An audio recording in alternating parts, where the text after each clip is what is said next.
बिस्मिल्लाहिर्रहमानिर्रहीम। अस्सलाम वालेकुम। Welcome to my channel Sabeen with wise. Sabeen with wise को सब्सक्राइब करें, लाइक करें, शेयर करें। अब आप हमें फेसबुक पर भी देख सकते हैं। नीचे दिए गए हमारे 3 नंबर व्हाट्सएप नंबर पे भी आप हमें कहानी शेयर कर सकते हैं, चाहे जैसी भी कहानी हो। हॉरर कहानी भी भेज सकते हैं। एक पुरस्कार कहानी।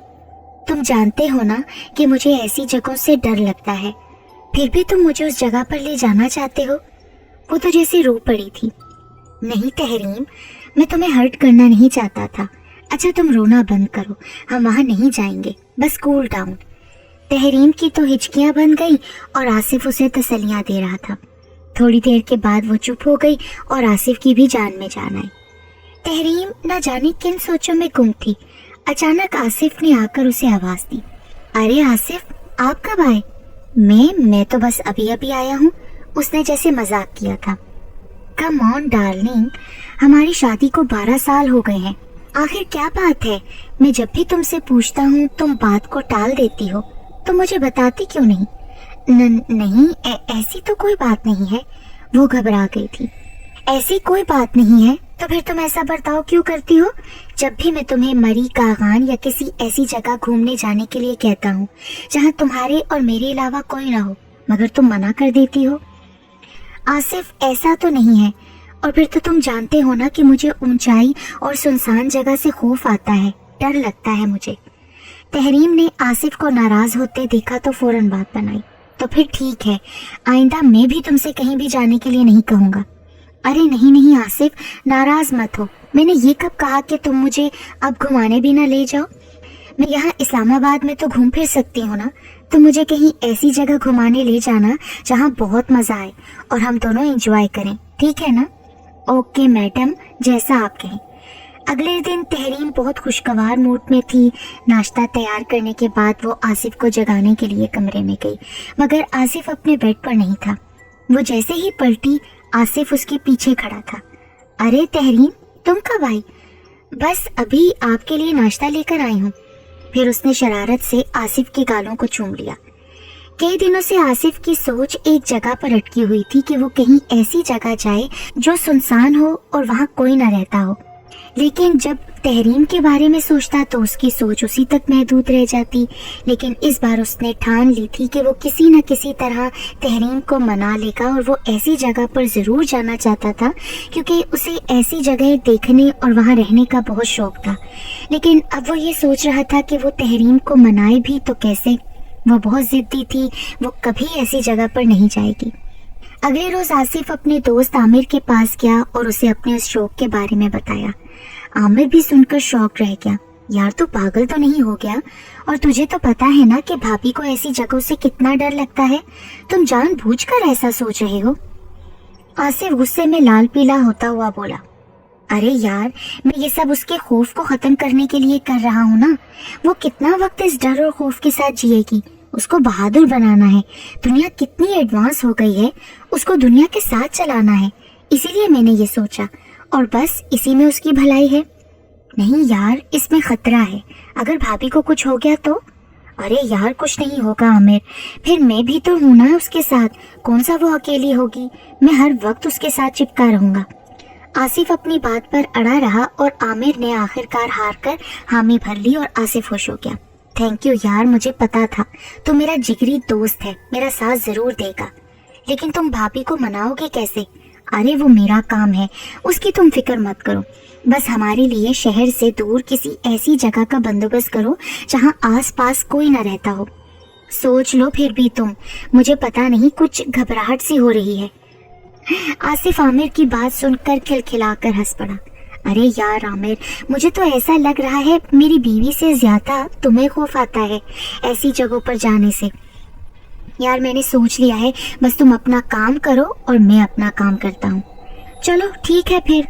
आमिर आसिफ की बात सुनकर गर्दन हिलाकर निकल खड़ा हुआ। आसिफ घर पर आया तो तहरीम गैलरी में खड़ी थी और ठंडी हवा से लुत्फानंदोज हो रही थी। उसने उसके नजदीक आकर कान में सरगोशी की। क्या सोच रही हो तहरीम? इस सरगोशी पर वो बुरी तरह से चौंक पड़ी। अरे आसिफ, आप भी ना, डरा दिया मुझे। क्या सोच रही हूँ मैं? कुछ भी नहीं। तो फिर तैयारी करो। तैयारी? कैसी तैयारी? कहाँ की तैयारी? वो मेरे एक फ्रेंड ने हमें इनवाइट किया है, हमें उसके यहाँ दावत पर जाना है। लेकिन अचानक? हाँ, तुम्हें तो पता है ना कि मेरे फ्रेंड अचानक ही कोई ना कोई प्रोग्राम बना लेते हैं। लेकिन जाना कहाँ है? किसी ऐसी जगह जहाँ, प्लीज आसिफ, फिर कोई ऐसा प्रोग्राम ना बनाना कि मुझे इनकार करना पड़े। अरे नहीं, मैं तो मजाक कर रहा था और तुम सीरियस हो गई। तो मुझसे ऐसा मजाक मत किया करो ना आसिफ। अच्छा बाबा, नहीं करूँगा, अपना मूड ठीक करो और तैयारी करो। लेकिन आसिफ, तुमने ये बताया ही नहीं कि जाना कहाँ है। हमें खूबसूरत जगह पर जा रहे हैं जहाँ तुम बहुत खुश होगी, फिर वहाँ से वापस आने का नाम भी नहीं लोगी, ऐसी जगह है वो। अच्छा, तो फिर उस जगह का नाम क्या है? उस जगह का नाम मुझे भी नहीं पता। आमिर उस जगह का नाम आसिफ को बताता तो उसे पता होता। तहरीम हैरान हो गई। जिस जगह का नाम नहीं पता तो हम उस जगह जाएंगे कैसे? अरे तहरीम, वो मेरा दोस्त मुझे कॉल करके बताएगा ना तो पता चल जाएगा। वो अभी अभी नए घर में शिफ्ट हुआ है इसलिए। वो बहाने बनाने लगा तो तहरीम ने हामी भर ली। आसिफ अपनी कामयाबी पर खुश होने लगा। और हाँ तहरीम, उसने हमें ना सिर्फ इनवाइट किया है बल्कि 1-2 हफ्ते रहने का भी कहा है। रहने का? पर वो क्यों? इसलिए कि वो हमें उस जगह की सैर करवाना चाहता है। वो बहुत खूबसूरत जगह है। अच्छा ठीक है, वो ये कहकर वहाँ से चली आई और तैयारी करने लगी। तहरीम के जाने के बाद आसिफ इस ख्याल में गुम हो गया कि अगर तहरीम को पता चल गया कि मैं उसे जानबूझकर उस जगह पर ले जा रहा हूँ तो वो मुझे भी माफ़ नहीं करेगी। लेकिन उसने अपने इस ख्याल को ख्याल तक ही महदूद रखा और फिर सर झटक कर अंदर चला गया। आमिर उस रोज़ के बाद निकल पड़ा था किसी ऐसी जगह पर जिसका आसिफ ने उसको कहा था। आमिर खुद भी बहुत डरा हुआ था, लेकिन आखिरकार वो एक जगह ढूंढने में कामयाब हो गया था जिसका चर्चा था कि ये घर भूत बंगला है जहाँ पर कोई नहीं टिकता। 1-2 रोज में घर खाली करके चला जाता है। आमिर ने पता लगाया कि इस बंगले का मालिक कौन है। फिर वो उस बंगले के मालिक के पास सीधा पहुंचा। अस्सलाम वालेकुम, आप इस D42 बंगले के मालिक हैं क्या? जी हाँ, ये मेरा घर है। बल्कि घर नहीं, खूबसूरत हवेली है। हवेली? हाँ, वो तो देख ही रहा है कि ये आपकी हवेली है। ये घर पर ऐसा क्यों है? इसमें कोई रहता नहीं है क्या? अरे नहीं तो, जो इस घर में रहता था वो अभी यहाँ से गया है। पर वो क्यों गया है? बस ऐसे ही चला गया? नहीं, कोई तो बात होगी ना जनाब। अरे नहीं, उसे कोई और जगह पसंद आई और वो चला गया। उसकी मर्जी थी तो चला गया। तुम कब से मुझसे ये सवालात पूछे जा रहे हो? आखिर कौन हो तुम और पूछ क्यों रहे हो? क्या रहना है तुम्हें? हाँ, मेरा एक दोस्त आएगा अपनी फैमिली के साथ। अच्छा तो ठीक है, तुम जब चाहे आ जाना अपने दोस्त को लेकर। हम 1 हफ्ते के बाद आ जाएंगे। चलो ठीक है, भाड़ा निकालो। भाड़ा? आमिर को समझ नहीं आई। अरे किराया, और क्या, अभी से बुक करवा लो। क्या भरोसा कल को ये बुक हो जाए तो फिर मुझे ना कहना। अच्छा ठीक है, कितना किराया है इस हवेली का? 5,000। हाँ 5,000? आमिर को हैरत हुई कि इतने बड़े हवेली नुमा घर का सिर्फ 5,000 किराया। खैर आमिर ने 5,000 निकाल कर दिए तो वो कहने लगा, ठीक है, अब ये तुम्हारा हुआ, चाहे कभी भी आओ, लेकिन इसे देख तो लो। अरे नहीं नहीं, बस ठीक है, ये कहकर वो चला आया। आसिफ यार, मैंने मकान ढूंढ लिया है, लेकिन तुम एक बार सोच लो फिर जाना। ऐसा ना हो कि तुम भाभी का खौफ खत्म करने के लिए किसी नई मुसीबत में पड़ जाओ। कुछ नहीं होगा, तुम भी हमारे साथ जाओगे ना? मैं क्यों? वो इसलिए कि मैं तहरीम को कह चुका हूँ कि हम दोस्त की दावत पर जा रहे हैं और वो दोस्त तुम हो। नहीं यार, मुझे बहुत डर लग रहा है उस घर को देखकर, मैं नहीं जाऊँगा। प्लीज मेरी खातिर आमिर, प्लीज चलो ना। लेकिन कुछ नहीं, तुम भी चल रहे हो हमारे साथ। आसिफ ने आमिर को बोलने का मौका ही नहीं दिया और अपना फैसला सुना दिया। फिर मजबूरन आमिर को भी हामी भरना पड़ी। ठीक है यार, तुम भी क्या याद करोगे। थैंक यू, तुम ही तो मेरे जिगरी दोस्त हो जो कि हर वक्त मेरे काम आते हो। लेकिन आसिफ, मुझे वहाँ जाते हुए पता नहीं क्यों अजीब सा महसूस हो रहा है। वहाँ पर आबादी है लेकिन इतनी नहीं, बहुत कम। वहाँ के लोग बहुत डरे हुए हैं इस घर की वजह से। हर किसी की जुबान पर इस घर का ही नाम है, सब उसे भूत बंगला कहते हैं। तुम परेशान मत हो आमिर, और इन बातों पर यकीन न किया करो, क्योंकि ये बातें सिर्फ उनके कहने की हैं, ऐसा कुछ भी नहीं होता। अच्छा तुम अभी जाओ और उस घर में सफाई वगैरह करवाओ और ऐसा इंतजाम करो कि लगे हम वाकई तुम्हारी दावत पर आए हैं। ठीक है, तुम समझ गए ना? वो बोले जा रहा था और आमिर उसे खड़ा देख रहा था। अभी से? हाँ अभी से, जहाँ इतना काम कर दिया है वहाँ पर ये भी कर दो। ٹھیک ہے، اب میں چلتا ہوں، تحریم میرا انتظار کر رہی ہوگی۔ تحریم، تیاری مکمل ہے، چلیں؟ اس نے آتے ہی پہلا سوال کیا۔ ہاں مکمل ہے، چلیں۔ تحریم نے اس کے سوال کا جواب دیا، لیکن آصف پتہ نہیں کیوں میرا دل گھبرا رہا ہے۔ ارے تحریم چلو، اب دیر ہو رہی ہے۔ وہ دونوں گاڑی میں بیٹھ کر روانہ ہو گئے۔ ان دونوں کا سفر بالکل خاموشی سے گزرا۔ عامر پورا انتظام کر چکا تھا، اب ان کا انتظار کر رہا تھا۔ وہ باہر گیٹ پر کھڑا بار بار گھڑی دیکھ رہا تھا۔ اچانک اس کی نظر ایک بوڑھے پر جو اسے غور سے دیکھ رہا تھا، اور دیکھتے دیکھتے وہ اس کے نزدیک آ کر کھڑا ہو گیا تھا، اس پر پڑی۔ عامر سے پوچھنے لگا، کون ہو تم؟ عامر حیران رہ گیا کہ یہ کون ہے اور مجھ سے کیوں پوچھ رہا ہے۔ میں نے پوچھا، کون ہو تم؟ میں یہاں نیا کرایہ دار ہوں۔ تم نئے کرایہ دار ہو یا نئے مرنے والے نوجوان؟ اس کی بات پر عامر گھبرا گیا اور خوف سے اس کے پسینے چھوٹ گئے۔ چلے جاؤ یہاں سے، زندہ نہیں بچو گے، چلے جاؤ۔ جاتے جاتے وہ بابا یہ الفاظ بار بار کہے جا رہا تھا، اور عامر پر تو جیسے قیامت ٹوٹ پڑی۔ اس کا دل چاہا وہ ابھی یہاں سے بھاگ جائے، لیکن اسے آصف کا خیال رہ رہ کر آ رہا تھا۔ اس خیال کے آتے ہی آصف کی گاڑی اس کے سامنے آ رکی اور عامر ویسا کا ویسا ساکت وہاں کھڑا رہا۔ آصف نے اسے آواز دی، عامر کہاں کھو گئے اور تمہیں یہ پسینہ کیوں آ رہا ہے؟ نہیں کچھ نہیں، چلو اندر چلتے ہیں، وہ دبے دبے الفاظ میں بولا۔ وہ لوگ اندر داخل ہوئے۔ تحریم غور سے تمام جگہوں کو دیکھ رہی تھی۔ ویسے تو یہ گھر اندر سے بہت وسیع اور خوبصورت تھا، لیکن عامر کچھ خاموش تھا۔ اسے دیکھ کر آصف نے فوراً پوچھا، کیا ہوا عامر، تمہاری طبیعت تو ٹھیک ہے نا؟ ہاں ہاں آصف، میں ٹھیک ہوں۔ بھابھی آپ لوگ کمرے میں جا کر فریش ہو جائیں۔ ہاں ٹھیک ہے، میں بھی آتا ہوں۔ جیسے ہی آصف جانے لگا، عامر نے اسے بازو سے پکڑ کر اپنی طرف کھینچا۔ یار تم کہاں جا رہی ہو؟ مجھے تم سے ضروری بات کرنی ہے۔ کیا بات ہے عامر، بتاؤ۔ میں جب تم لوگوں کا باہر انتظار کر رہا تھا نا، تو مجھے ایک بابا ملا۔ اس نے مجھ سے جو کہا وہ سن کر میں خوفزدہ ہو گیا ہوں۔ پھر عامر نے آصف کو سب کچھ بتا دیا۔ ارے تم بھی حد کرتے ہو عامر، مرد بنو مرد۔ اس نے بات کی اور تم نے یقین کر لیا، حد کرتے ہو تم بھی، وہ ہنستے ہوئے بول رہا تھا۔ لیکن بس اب نارمل ہو جاؤ اور تحریم کے سامنے کوئی بات مت کرنا۔ آصف نے عامر کی اس بات کو نظر انداز کر دیا اور فریش ہونے کے لیے چلا گیا۔ تحریم شروع سے ہی حساس لڑکی تھی، اسے ایسی کوئی بھی بات برداشت نہیں ہوتی تھی جو کہ اسے پسند نہ ہو۔ تحریم اپنے والدین کی اکلوتی اولاد تھی، انہوں نے اسے بڑے پیار سے اور نازوں سے پالا تھا۔ اس کی تربیت میں کوئی کمی نہیں تھی، وہ ہمیشہ سے ایک سلجھی ہوئی اور با کردار لڑکی تھی۔ اس کی والدہ تمنا اور اس کے والد جہاں زیب دونوں اپنی لاڈلی بیٹی کی ہر خواہش پوری کرتے تھے اور اس کے تمام جذبات اور احساسات کا خیال رکھتے تھے۔ وہ جس جگہ پر رہتے تھے وہ جگہ پر رونق نہیں تھی، اس لیے بس اپنے کمرے میں ہی وہ رہتی تھی، باہر نہیں نکلتی تھی۔ اس کی امی نے بھی اسے سمجھایا کہ بیٹا تم اتنا ڈرتی کیوں ہو؟ تمہارے بابا کہتے ہیں کہ ڈر انسان کو کمزور بنا دیتا ہے، اور تم تو اپنے امی ابو کی بہادر بیٹی ہو نا، پھر کیوں اتنا ڈرتی ہو؟ تحریم کو اس کی امی ہمیشہ یہی کہتی تھی، لیکن وہ پھر بھی ڈرتی رہتی تھی۔ یہ اس کا انجانا خوف تھا جس کی وجہ سے وہ سہمی سہمی سی رہتی تھی، لیکن اس گھر میں ایسا کچھ نہیں تھا جس کی وجہ سے اسے ڈر لگتا۔ وہ ڈر ایسا تھا کہ اسے رات کے وقت کسی کی آہٹ محسوس ہوتی اور سنائی بھی دیتی، اور یہ کئی دنوں سے ایسا ہو رہا تھا۔ یہ سب اس وقت سے تھا جب سے اس کے ابو نے یہ گھر خریدا تھا۔ یہ گھر ایک بڑا اور خوبصورت گھر تھا۔ تحریم کو بھی گھر بہت پسند تھا، لیکن جب سے اسے گھر میں کچھ محسوس ہوا کہ یہاں کچھ ہے، تو تب سے وہ اس گھر سے بہت ڈرتی تھی۔ ایک دن پھر اسے آہٹ سنائی تھی، لیکن آج اسے کچھ زیادہ ہی آوازیں سنائی دے رہی تھیں۔ پھر تھوڑی دیر بعد اسے رونے کی آوازیں آنے لگیں۔ وہ اٹھی اور پھر بھاگی۔ پہلے اس نے ارادہ کیا تھا کہ وہ اپنے بیڈ سے نیچے نہیں اترے گی، یہیں بیٹھی رہے گی۔ پھر اس نے سوچا کہ ہمت کر کے اسے دیکھنا ہی ہوگا کہ یہ کس کی آواز ہے اور کیوں آ رہی ہے۔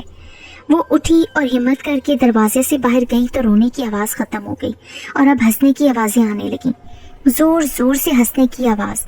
تحریم ڈر گئی، وہ دوبارہ اپنے کمرے میں جانے لگی کہ اچانک اس نے دیکھا کہ ایک گہرا سایہ جو کہ اس کے امی ابو کے روم سے نکل کر کچن کی کھڑکی سے باہر کودا تھا اور پھر پتہ نہیں کہاں چلا گیا تھا۔ وہ اسے دیکھ تو نہ سکی تھی، وہ بھاگتے ہوئے ان کے کمرے میں جا پہنچی۔ اس نے وہاں جو منظر دیکھا اس کی زور سے چیخ نکل گئی اور وہ بے ہوش ہوتے ہوتے بچی۔ اس نے دیکھا کہ اس کی ماں تمنا اور اس کے والد جہاں زیب دونوں زمین پر الٹے پڑے ہیں، ساکت۔ تحریم نے آوازیں دی، امی ابو آپ لوگوں کو کیا ہو گیا ہے؟ اٹھے نا پلیز۔ تھوڑی دیر کے بعد جہانزیب کو ہوش آ گیا اور وہ بہت زیادہ زخمی تھے۔ ان کی حالت ایسی نہیں تھی کہ وہ کچھ زیادہ بول سکتے، لیکن انہوں نے ہمت کر کے اپنی بیٹی کو کچھ بتایا اور پھر کہنے لگے، اس گھر سے بھاگ جاؤ بیٹا، تمہاری جان کو بھی خطرہ ہے، یہاں سے بھاگ جاؤ۔ نہیں ابو، آپ کو مجھے بتانا ہوگا کہ یہ سب کیسے ہوا۔ تحریم بیٹا، یہ آہٹیں ہمیں بھی محسوس ہوتی تھیں، لیکن ہم تمہیں خوفزدہ نہیں کرنا چاہتے تھے۔ پتہ ہے یہ کس نے کیا ہے ہمارے ساتھ؟ وہ اسے کچھ بتانا ہی چاہتے تھے کہ وہ آگے کچھ بول نہ سکے اور وہیں پر ان کی گردن ڈھہ گئی۔ تمنا تو پہلے سے ہی وہیں پڑی تھی اور اب دونوں ہی اللہ کو پیارے ہو گئے تھے، لیکن تحریم نڈھال ہو گئی، رو رو کے اس کا برا حال تھا۔ وہ اپنے والدین کو اس طرح چھوڑ کر ہرگز نہیں جانا چاہتی تھی، لیکن اچانک اسے گہرا سایہ پھر نظر آنے لگا۔ کون ہو تم اور آخر کیا چاہتے ہو تم؟ تمہاری موت۔ نہیں، تم ایسا نہیں کر سکتے۔ پھر وہ وہاں سے بھاگی، لیکن اسے کوئی راستہ نظر نہیں آ رہا تھا۔ اچانک اس کی نظر کھڑکی پر پڑی جو کہ کھلی ہوئی تھی۔ وہ نیچے زمین کی طرف تھی، اس لیے اسے وہاں سے بھاگنے میں آسانی ہوئی اور وہ بھاگی وہاں سے۔ وہ سایہ اس کے پیچھے بھاگا، پھر غائب ہو گیا اور وہ گھر سے باہر نکلنے میں کامیاب ہو گئی۔ وہ سیدھی اپنی خالہ کے گھر جا پہنچی تو اس کی خالہ اس کی یہ حالت دیکھ کر گھبرا گئی اور پوچھنے لگی کہ تمہیں کیا ہوا ہے تحریم، اور تم اس حالت میں یہاں؟ تمہاری ماں تمنا اور تمہارے والد جہانزیب کہاں ہیں؟ اس تمام وقت تحریر اپنی ہی خالہ کے گلے لگ کر رونے لگی۔ خالہ، اب میں تنہا ہو گئی ہوں اس دنیا میں، میرا کوئی نہیں ہے۔ اس کی خالہ نے یہ بات سن کر اسے اپنے سے پیچھے کیا اور کہا، کیا بات ہے تحریم، تم ایسی باتیں کیوں کر رہی ہو؟ آخر بات کیا ہے؟ پھر تحریم نے روتے روتے اپنی خالہ کو ساری بات بتائی۔ خالہ زینب بھی سن کر رو پڑی۔ آخر ایسا کیوں ہوا؟ مجھے نہیں پتا خالہ، اب مجھے بھی زندہ نہیں رہنا۔ پاگل مت بنو تحریم، میں تمہیں ایسا کرنے نہیں دوں گی۔ اگر تم ہمت ہار جاؤ گی تو اس بات کا پتہ کون کرے گا کہ آخر ایسا کیوں ہوا؟ نہیں، تمہیں ہمت کرنا ہوگی۔ اس کی خالہ نے اسے حوصلہ دیا اور وہ بھی سنبھل گئی۔ اس کے بعد خالہ نے اس کے والدین کی آخری رسومات ادا کی اور ان کا مکان اونے پونے داموں بیچ کر اس کو اپنے پاس اپنے گھر میں رکھ لیا۔ پولیس نے اس کیس کی فائل یہ کہہ کر بند کر دی کہ یہ کوئی اوپری مسئلہ تھا جس نے ان لوگوں کو مارا، کیونکہ وہاں پولیس کو کوئی قتل کا ثبوت نہیں ملا۔ تحریم کی خالہ نے ہی تحریم کو سنبھالا اور اس کا اچھا سا رشتہ ڈھونڈ کر اس کی شادی آصف سے کر دی۔ شادی کے بعد بھی وہ ایسی ہی خاموش رہتی تھی اور اس خاموشی کی وجہ اس نے آصف کو کبھی نہیں بتائی تھی، کیونکہ وہ اپنے زخموں کو تازہ نہیں کرنا چاہتی تھی۔ اس کا دل اب بھی اپنے والدین کو پکارتا تھا، لیکن اب اس کی یہ پکار اس کے دل تک ہی محدود رہتی تھی۔ تحریم اور آصف فریش ہو کر آئے، تب تک عامر نے کھانا میز پر لگا لیا۔ وہ دونوں آ کر بیٹھ گئے اور کھانا کھانا شروع کر دیا۔ ارے آپ تو خود اکیلے ہیں، پھر یہ کھانا کس نے تیار کیا؟ ہاں، وہ سغرا ماسی نے، بہت اچھی ہے، وہ بہت اچھا کھانا بناتی ہے۔ جب میں نے انہیں بتایا کہ میرے دوست آنے والے ہیں دعوت پر، تو انہوں نے خود ہی ساری چیزیں بنا دی۔ بہت ذائقہ ہے ان کے ہاتھ میں، آپ کھا کر تو دیکھیں۔ اس نے بڑی صفائی سے جھوٹ بولا تھا، لیکن یہ کھانا وہ ریسٹورنٹ سے لایا تھا، اس لیے اس کے سفید جھوٹ پر آصف دل ہی دل میں ہنس رہا تھا۔ انہوں نے کھانا خوشگوار موڈ میں کھایا، کھانا کھا کر گپ شپ کی، پھر کافی ٹائم ہو گیا، پھر اس کے بعد وہ سب سونے کی تیاری کرنے لگے۔ تحریم اور آصف اپنے روم میں گئے، عامر اپنے روم میں چلا گیا تھا، لیکن پتہ نہیں کیوں اسے نیند نہیں آ رہی تھی اور بار بار اس بابا کا خیال آ رہا تھا، اور اس خیال کے آتے ہی اس کو ایک آواز سنائی دی، چلے جاؤ یہاں سے، ورنہ آج تمہاری موت ہے، چلے جاؤ ورنہ میں تمہیں مار دوں گی۔ کون ہو تم؟ کون ہو اور کیا چاہتی ہو؟ تمہاری موت۔ نہیں، تم ایسا نہیں کر سکتے، نہیں کر سکتی۔ پھر اچانک عامر کو ایسا لگا کہ وہ اپنے آپ سے باتیں کر رہا ہے، تو اس نے اسے اپنا وہم سمجھا، لیکن وہ اس کا وہم نہیں تھا۔ وہ ہمت کر کے اپنے کمرے سے باہر نکلا تو آصف کے روم کا دروازہ بند تھا۔ اسے لگا کہ ان لوگوں کو آوازیں نہیں دی، اسی لیے یہ سو رہے ہیں۔ اس وقت عامر نے انہیں ڈسٹرب کرنا مناسب نہیں سمجھا اور دوبارہ جا کر سونے کی ناکام کوشش کرنے لگا، لیکن اس کا خوف ختم نہیں ہو رہا تھا۔ صبح جب وہ اٹھا تو فریش تھا، اسے کچھ بھی یاد نہیں تھا۔ وہ نیچے آیا تو اس نے دیکھا کہ آصف اور تحریم پہلے سے اٹھے ہوئے تھے اور تحریم نے پہلے سے ناشتہ تیار کر کے ٹیبل پر رکھ دیا تھا، اور عامر شکر ادا کرنے لگا کہ تیار ناشتہ مل گیا۔ جب تحریم کی نظر عامر پر پڑی تو اس نے کہا، ارے عامر آؤ نا، تم بھی ناشتہ کرو۔ تھینک یو بھابھی، اس تکلف کی کیا ضرورت تھی؟ ارے تکلف کس بات کا؟ یہ تو میرا فرض تھا، ورنہ تم کب تک پڑوس والی خالہ سے ناشتہ یا کھانا بنواؤ گے؟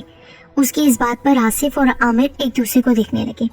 ہاں بھابھی، آپ بالکل ٹھیک کہہ رہی ہیں، नाश्ता खत्म करने के बाद आमिर को अचानक से रात वाला वाकया याद आ गया और वो खामोश सा हो गया। उसका दिल चाह रहा था कि वो आसिफ को बताए, लेकिन वो ये सोचकर खामोश हो गया कि वो उसकी बातों का यकीन नहीं करेगा। और फिर थोड़ी देर बाद आसिफ बोला, अरे यार आमिर, कहीं तुम घुमाने ही ले जाओ, एक हफ्ता तो घूम फिर लें। हाँ हाँ, क्यों नहीं। वो इस सोच को झटक कर तैयार हो गया और फिर वो घूमने चले गए। आसिफ, तहरीम और आमिर तमाम जगहों की सैर करके वापस लौटे तो रात बहुत गहरी हो चुकी थी। आसिफ और तहरीम अपने तय चले गए। आमिर अपने कमरे में चला गया था। थकावट इतनी थी कि आमिर निढाल होकर अपने आप को बेड पर फेंक रहा था। उसी वक्त गहरी नींद सो गया। उसे होश ही नहीं था और आसिफ और तहरीम फ्रेश होकर सो गए, लेकिन तहरीम को नींद नहीं आ रही थी, इसलिए वो जाग रही थी। आसिफ को नींद आ गई और अचानक से तहरीम के कानों से आवाज टकराई। वो एक भारी भरकम आवाज थी। पहले तो वो उसे अपना वहम समझी, फिर संभल गई, लेकिन अब के जब आसिफ ने तहरीम से पूछा कि वो बहुत ज्यादा कांप क्यों रही है, तो उसने कहा, मुझे एक बहुत भयानक आवाज सुनाई दी थी। कुछ भी नहीं है यार, तुम क्यों डर रही हो? नहीं आसिफ, मैंने खुद वो आवाज सुनी है। फिर उसने आसिफ को इशारा किया कि वो खामोश हो जाए। गौर से सुनो, आवाज वाकई आ रही थी। पहले हल्के फिर तेज आवाज आ रही थी। निकल जाओ यहाँ से, वरना जिंदा नहीं बचोगे। निकल जाओ, मैं तुम लोगों को जिंदा नहीं छोड़ूंगा। कौन हो तुम और क्या चाहते हो? आसिफ ने उस आवाज से पूछा। तुम्हारी मौत। आसिफ हंसने लगा। तहरीम की चीख पूरे घर में गूंज उठी और वो बेहोश हो गई। तहरीम की जब आंख खुली तो सुबह हो चुकी थी। उसने उठने की कोशिश की, वो उठ नहीं पाई। इतने में आसिफ, आमिर दोनों कमरों में आए। आसिफ ने तहरीम को उठता देखा तो उसे दोबारा लेटा दिया। तहरीम, तुम आराम करो। नहीं, बस यहाँ से चलो, मैं यहाँ नहीं रहूंगी। बच्चों की तरह जिद करने लगी हो तुम यार। अचानक तहरीम बोली, वो हमें मेरे पापा की तरह मार देगा, वो हमें जिंदा नहीं छोड़ेगा। चलो यहाँ से। क्या हो गया है यार तुम्हें? तुम ये कैसी बातें कर रही हो? हाँ, मैं ठीक कह रही हूँ। मेरी मामा पापा को भी इसी तरह एक साए ने मार डाला था, उस जालिम से साए ने। ये तुम कैसी बातें कर रही हो तहरीम? मुझे कुछ भी समझ में नहीं आ रहा। फिर तहरीम ने आसिफ के पूछने पर सारा वाकया उसको बता दिया जो उसके साथ और उसके वालिदैन के साथ पेश आया था। आसिफ उसे अफसोस से सुन रहा था और आमिर भी, लेकिन आसिफ यकीन नहीं कर रहा था कि एक साया ऐसे कैसे इंसान को मार सकता है। कुछ गड़बड़ है। उस वक्त तो वो खामोश हो गया। तहरीम को नींद की टैबलेट दी तो वो सो गई। आसिफ और आमिर दोनों कमरे से बाहर आ गए और फिर आसिफ को तहरीम ने जो अपना वाकया बताया उसे बहुत अफसोस हुआ, लेकिन इस वाकये की वो खोज लगाना चाहता था। यार आमिर, मुझे कुछ समझ नहीं आ रही, ये हुआ क्या है? हाँ आसिफ, ये आवाज़ जो तुमने रात को सुनी वो एक रोज़ पहले मैंने भी सुनी थी। ये आवाज़ मुझे कुछ अजीब सी लग रही है। क्या मतलब? ये कि मैंने इस आवाज़ को पहले कहीं सुना है। सुना? ये क्या कह रहे हो? कुछ नहीं, बस अब भाभी को ले जाओ यहाँ से। नहीं, एकदम से आसिफ ने जवाब दिया। यार भाभी पहले से डरी हुई हैं, उन्हें कुछ हो गया तो फिर? उसे कुछ नहीं होगा। मैं उसे बहादुर बनाना चाहता हूँ, बेखौफ बनाना चाहता हूँ, और तुम मेरी बात गौर से सुनो। उसने अपनी तमाम बात आमिर को समझाई। तुम्हें समझ आ गई ना मेरी बात? जो भी करना है रात को करना है। अब काफ़ी रात हो चुकी थी। तहरीम सोने का नाम ही नहीं ले रही थी। आसिफ खुद ये चाहता था कि तहरीम जागे ताकि उसे खौफ महसूस ना हो। रात के 2 बज रहे थे। आसिफ और आमिर दोनों बेचैन थे। वो दोनों चौंक उठे और दोनों बाहर निकले और देखने लगे कि ये आवाज़ कहाँ से आ रही है, पर उन्हें ऐसी कोई जगह दिखाई नहीं दे रही थी जहाँ से पता चले कि आवाज़ वहाँ से आ रही है। आसिफ की नज़र सीवरेज के पाइप पर पड़ी जिसमें छोटा सा काले रंग का कोई डब्बा लगा हुआ था। जैसे ही वो उसके करीब हो गया, उसने उसको दीवार से निकाला और देखा वो तो एक ब्लूटूथ वाला स्पीकर था जिसमें मेमोरी कार्ड लगा हुआ था। आसिफ ने आमिर की तरफ इशारा किया और उन लोगों को समझने में ज़रा देर नहीं लगी कि ये कोई ना कोई साजिश हो रही है। दाएं जानिब अचानक से आसिफ की नज़र झाड़ियों पर पड़ी तो उसने आमिर को भी उस तरफ देखने का इशारा किया। आमिर ने देखा ये झाड़ियाँ घरों के पीछे की तरफ जा रही हैं। आसिफ और आमिर दोनों झाड़ियों के नज़दीक गए। वहाँ देखा कि बोरी में कोई चीज़ लिपटी हुई रखी है। आसिफ ने उसको हाथ लगाया तो अचानक से बोरी हिलने लगी। फिर आसिफ को शक हो गया कि यहाँ कोई है। फिर उसने अपनी पूरी ताकत से उसके ऊपर हाथ मारा और उस चादर को पकड़ लिया और उसे खींचा तो एक आदमी कांपता हुआ खड़ा हो गया। उसके मुंह पर चादर ढकी हुई थी। जैसे ही वो चादर आसिफ ने हटाई तो आमिर की चीख निकल गई। तुम? आसिफ को हैरत हुई। यार आमिर, तुम इसे जानते हो? आसिफ, बड़ी अच्छी तरह से। आसिफ, मैंने तुम्हें कहा था ना कि ये आवाज़ मुझे कहीं सुनी सुनी लग रही है। یہ وہی بابا جس کے بارے میں نے تمہیں بتایا تھا، جو پہلے ہی دن مجھے خوفزدہ کر گیا تھا۔ اچھا چلو پھر اس جن کو تحریم کو بھی دکھاتے ہیں۔ وہ اس بابا کو گھر کی طرف لے گئے۔ تحریم سہمی ہوئی بیٹھی تھی۔ ارے تحریم، اب ڈرنے کی کوئی ضرورت نہیں۔ آصف نے اندر آتے ہی تحریم کو پکارا تو تحریم اٹھ کر بیٹھ گئی۔ کیا مطلب، آپ لوگوں نے جن کو پکڑا ہے؟ ہاں، یہ بہت بڑا جن ہے۔ پھر اس نے چہرے سے کپڑا ہٹایا۔ لیکن یہ تو انسان ہے۔ ہاں تحریم، یہ انسان اب انسانوں میں دہشت اور خوف پیدا کر رہا ہے، اپنی گھٹیا ذہنیت کی وجہ سے لوگوں کو ڈرا رہا ہے، اور دوسروں کے گھروں میں اپنا بسیرا کرنا تو اس کا مشغلہ ہے۔ آصف نے ایک زوردار گھوسا اس بندے کے منہ پر مارا اور اس کو بولا کہ بتاؤ تو یہ سب تم کیوں کر رہے تھے اور کس کے کہنے پر؟ آصف نے نفرت سے اس آدمی کی طرف دیکھا۔ جیسے ہی آصف خاموش ہوا، وہ آدمی زور زور سے ہنسنے لگا۔ تم لوگ کیا سمجھتے ہو مجھے پکڑ کر تم لوگوں نے کوئی تیر مارا ہے؟ تم لوگ جانتے نہیں ہو ہمارا نیٹ ورک کتنا مضبوط ہے۔ ہم لوگوں کو جو بھی گھر پسند آتا ہے اس کو اسی طرح آصف زدہ مشہور کر کے اور وہاں کے رہائشیوں کو تنگ کر کے وہاں سے نکال دیتے ہیں، اور اونے پونے داموں خرید کر اس میں اپنی غیر قانونی سرگرمیاں شروع کر دیتے ہیں۔ اے لڑکی، میں تجھے بھی جانتا ہوں، تو اس دن تو میرے ہاتھ سے بچ گئی تھی، پر تیرا بڈھا باپ اور تیری ماں نہیں بچ پائے۔ ان کو بہت ڈرایا میں نے کہ وہ گھر چھوڑ دیں، مگر وہ بھی اپنی ضد پر اٹکے رہے۔ آخر میں انہیں میرا راز پتہ چل گیا تھا، تبھی ان کو ختم کرنا پڑا۔ اب تیری باری ہے۔ یہ کہہ کر وہ تحریم کی طرف جھپٹا کہ اسی اثنا میں آصف اور عامر نے اس پر مکوں اور لاتوں کی بارش کر دی۔ صبح جب اس بڈھے کو ہوش آیا تو وہ اور اس کے کئی ساتھی جیل کے اندر تھے، اور اس کے دیگر ساتھیوں کی تلاش میں پولیس جگہ جگہ چھاپے مار رہی تھی۔ رات والا منظر دیکھ کر تحریم کا سارا ڈر غائب ہو چکا تھا اور اس کے دل سے خوف ختم ہو چکا تھا۔ اب وہ ہر جگہ آزادی سے گھوم پھر سکتی تھی، یہاں تک کہ راتوں کو اکیلے گھر پر رہنا بھی اس کو آ گیا تھا۔